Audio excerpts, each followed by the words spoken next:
Mishneh Torah, Hilchot Tefilla. It is a positive Torah commandment to pray every day, as Exodus 23:25 states, "You shall serve God your Lord." Tradition teaches us that this is prayer. So the service is prayer. So how do we serve Hashem? We do serve Hashem in doing Torah learning, engaging in Torah learning, doing acts and deeds of kindness, and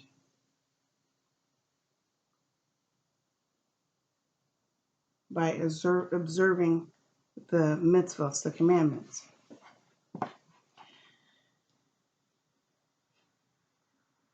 And it says tradition teaches us that serving Hashem is prayer. Deuteronomy 11:13 states, "And serve him with all of your heart." And our sages says, which is the service of the heart? This is prayer. The number of prayers is not prescribed in the Torah, nor does it prescribe any specific formula for prayer. Also, according to the Torah, there are no fixed times for prayer. Therefore, women and slaves are obligated to pray, since it is not a time-oriented commandment.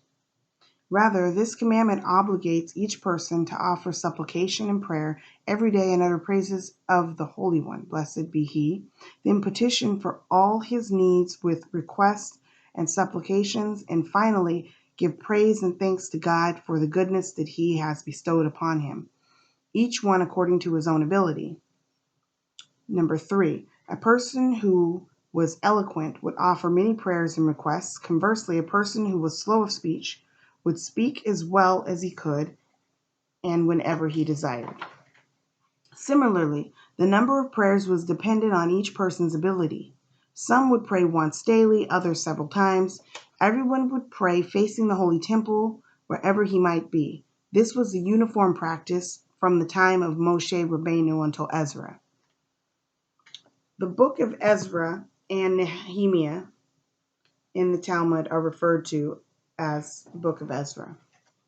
When Israel was exiled in the time of the wicked Nebuchadnezzar, they became interspersed in Persia and Greece and other nations. Children were born to them in these foreign countries, and those children's language was confused. The speech of each and every one was a concoction of many languages, many tongues. No one was able to express himself coherently in any one language, but rather in a mixture of languages, as Nehemiah 13:24 states. And their children spoke half in Ashdodite and did not know how to speak the Jewish language. Rather, they would speak according to the language of various other peoples.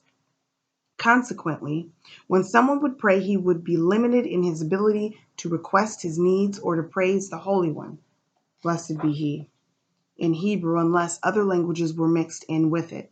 When Ezra and his court saw this, they established 18 blessings in sequence.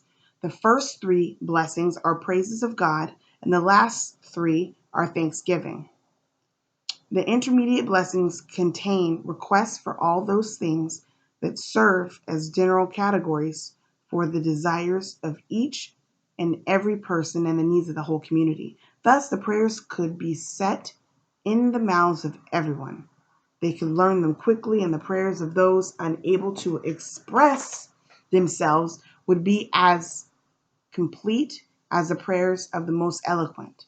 It was because of this matter that they established all the blessings and prayers, so that they would be ordered in the mouths of all Israel, so that each blessing would be set in the mouth of each person unable to express himself. They also decreed that the number of prayers correspond to the number of sacrifices, 2 prayers every day corresponding to the 2 daily sacrifices. On any day that an additional sacrifice was offered, they instituted a 3rd prayer corresponding to the additional offering. The prayer that corresponds to the daily morning sacrifice is called the Shacharit prayer. The prayer that corresponds to the daily sacrifice offered in the afternoon is called the Mincha prayer, and the prayer corresponding to the additional offerings is called the Musaf prayer. So you have the prayer that corresponds to the daily morning offering sacrifice, Shacharit, Then the daily sacrifice offered in the afternoon, mincha, and the prayer corresponding to the additional offering is called musaf. So shacharit, mincha, and the musaf prayer. They also instituted a prayer to be recited at night. Since the limbs of the daily afternoon offering could be burnt the whole night, as Leviticus 6:2 states, the burnt offering shall remain on the altar all night until morning. In this vein, Psalms 55:18 states, "In the evening, morning, and afternoon, I will speak and cry aloud, and he will hear my voice." Psalms 55:18 states, "In the evening, morning, and afternoon, I will speak and cry out, and he will hear my voice." The evening prayer is not obligatory, as are the morning and the mincha prayers.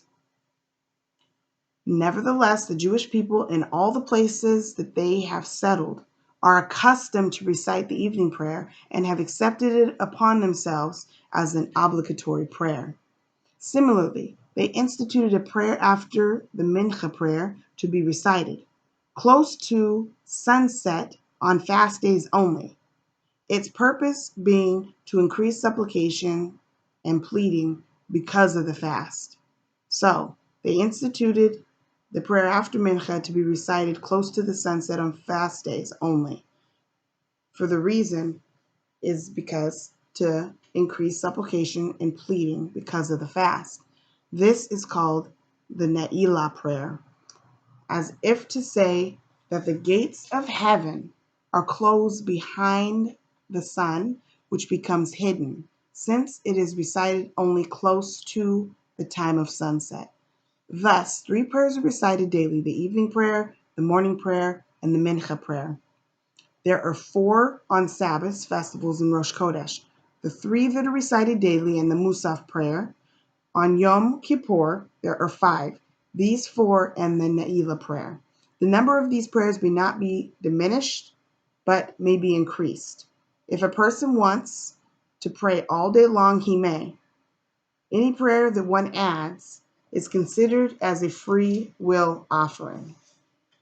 This is our memory study in the Mishneh Torah, Yad HaChazaka, the Book of the Strong Hand, Hilchot, Tefilla.